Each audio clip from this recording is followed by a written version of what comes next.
Hi friends, ஜியோகிராஃபிலேருந்து 10 question பார்க்கலாம். Friends, உங்களுக்கு யூஸ்ஃபுல்லாக இருந்தால் லைக் பண்ணுங்கள். அடுத்த வீடியோ போட ஒரு மோட்டிவேஷனாக இருக்கும். ஃபர்ஸ்ட் கொஸ்டின், உலக மண் தினம் எப்பொழுது அனுசரிக்கப்படுகிறது? டிசம்பர் 5. நெக்ஸ்ட் கொஸ்டின், மண்ணில் கனிமங்கள் எத்தனை சதவிகிதம் உள்ளது? Answer B 45%. நெக்ஸ்ட் கொஸ்டின், மண்ணில் கரிமப் பொருட்கள் எத்தனை சதவிகிதம் உள்ளது? Answer A 5%. நீர் 25%, காற்று 25% உள்ளது.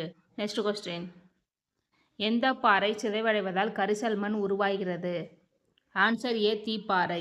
நெக்ஸ்ட் கொஸ்டின், 1 சென்டிமீட்டர் மண் உருவாக ஆகும் காலம்? ஆன்சர் பி 200 முதல் 400 வருடங்கள். நெக்ஸ்ட் கொஸ்டின், நன்கு வளமான மண் உருவாக ஆகும் காலம்? ஆன்சர் டி 3000 வருடங்கள்.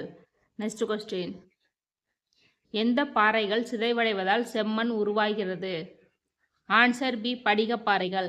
படிகப்பாறைகள் மற்றும் உருமாறிய பாறைகள் சிதைவடைவதால் செம்மண் உருவாகிறது. நெக்ஸ்ட் கொஸ்டின், மண் எத்தனை பெரும் பிரிவுகளாக பிரிக்கப்பட்டுள்ளன? Answer D 6. நெக்ஸ்ட் கொஸ்டின், திணைப்பயிர்கள் பயிரிட ஏற்ற மண்?